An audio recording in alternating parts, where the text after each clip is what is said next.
আবেগে অনেক কিছু করার চেষ্টা করছেন। আপনারা আবেগ তাড়িত হবেন না। নেতাদের প্রতি শ্রদ্ধা, ভালোবাসা, আস্থা রাখবেন। নেতারা আপনাদের পাশে আছে, পাশে থাকবে।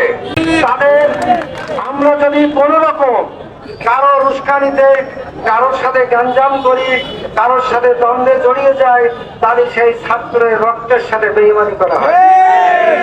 তাই আমি আপনাদের সাথে বিনয়ের সাথে বলতে চাই, আমি এর আগেও বলেছি, যেহেতু আওয়ামী লীগ আমাদের উপর যে অত্যাচার অবিচার করেছে, আজ 17 বছর যাবৎ তারা যে অন্যায় করেছে, আমরা কিন্তু তার অন্যায়ের প্রতিবাদ করি নাই। তবে যদি কোনো আওয়ামী লীগের সন্ত্রাসী বাহিনীরা আমার ছাত্র জনতা, আমার সাধারণ মানুষের উপর চোখ রাঙিয়ে কথা বলতে চাই, আমরা তাদেরকে ছাড় দেব না। আমি তাদেরকে হুঁশিয়ার করে বলতে চাই, আমরা লক্ষ্য করেছি এখনো দাপটের সাথে আপনারা বেনাপোল বাজারে চলছেন। দাপট কমিয়ে ভদ্রতার সাথে চলার চেষ্টা করেন। যদি আপনারা বেশি দাপটের সাথে চলার চেষ্টা করেন, বেনাপোল তথা সাতসার মানুষ আপনাদেরকে কিন্তু ক্ষমা করবে না।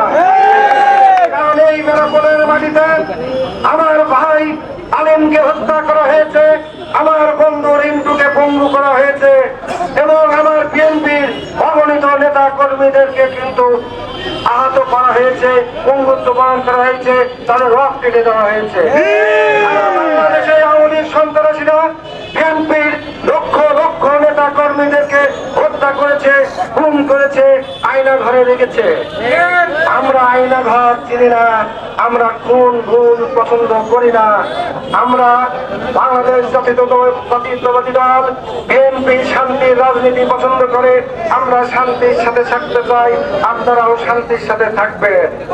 আমি আমার নেতা কর্মীদেরকে বলতে চাই, আওয়ামী লীগ এই 17 বছর বাংলাদেশকে একটা জঙ্গলে পরিণত করেছে, আমাদেরকে সেই জঙ্গল পরিষ্কার করতে হবে।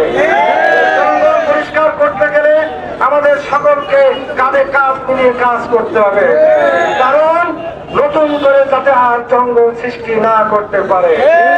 আজকে যারা কেয়ারটেকার গভর্নমেন্টে আছে, আমি আপনাদেরকে উদ্দেশ্যে বলতে চাই, আপনারা কেয়ারটেকার গভর্নমেন্টের সাথে একত্রতা ঘোষণা করে তাদের সাথে কাঁধে কাঁধ মিলিয়ে আপনারা এই জঙ্গল পরিষ্কার করার কাজে লিপ্ত থাকবে।